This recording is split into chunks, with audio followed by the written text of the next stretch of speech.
Pameran V Pathiyah menandai komitmen dari Bentara Budaya untuk juga memanggungkan seniman-seniman muda.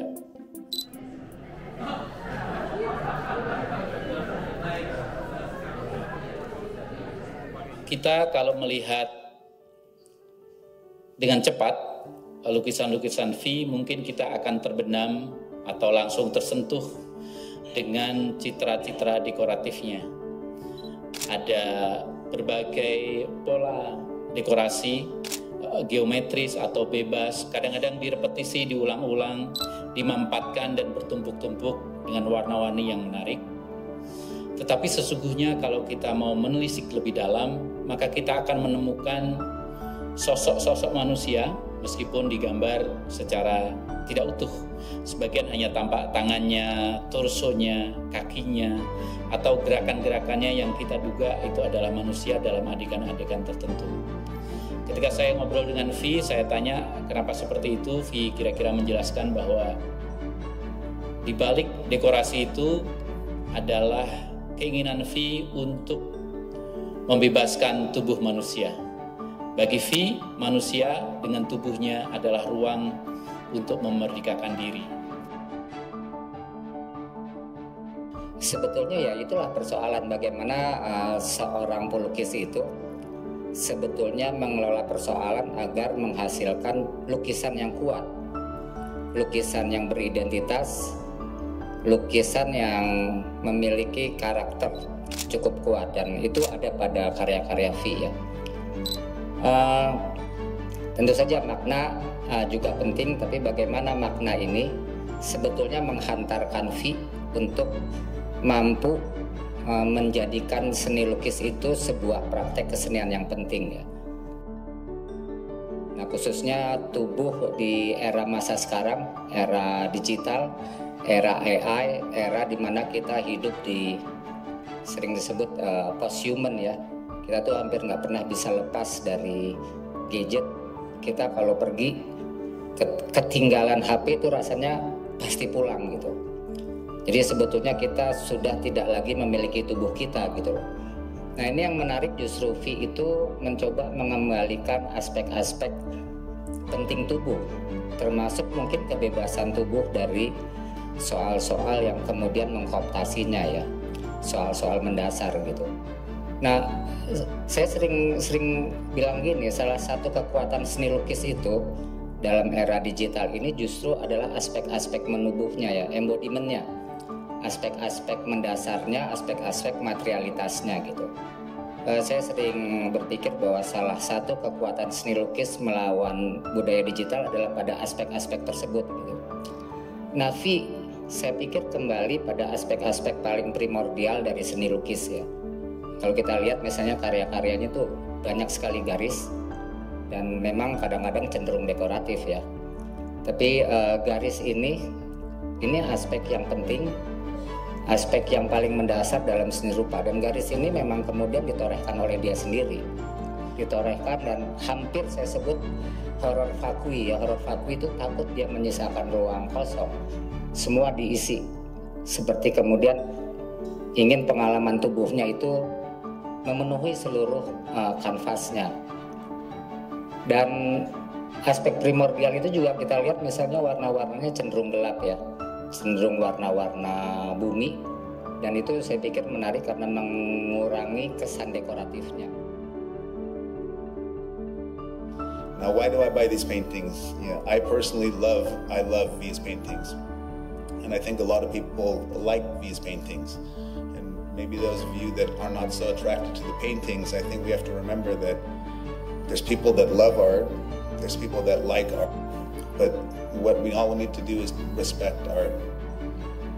Because art, this takes a lot of work. I mean, this is hours and hours and weeks and months of work. So we have to respect that. We have to respect not only the artists that put in the time, but we most importantly have to respect the journey that V has taken as an artist. I have some of her early works, and I've seen the progression, and I've seen the incredible expansion of her talent and her expressiveness. and the style has evolved, it has grown. And I think that's what we should all focus here tonight. If I can ask one thing, please, while we're looking at this beautiful new work, which I'm very excited to see, let us just honor and respect that journey that V has made tonight. Thank you very much. Let's get started. Selama beberapa tahun terakhir, saya benar-benar menyesuaikan diri, mempelajari segalanya, dan berusaha berpikir matang menemukan yang terbaik.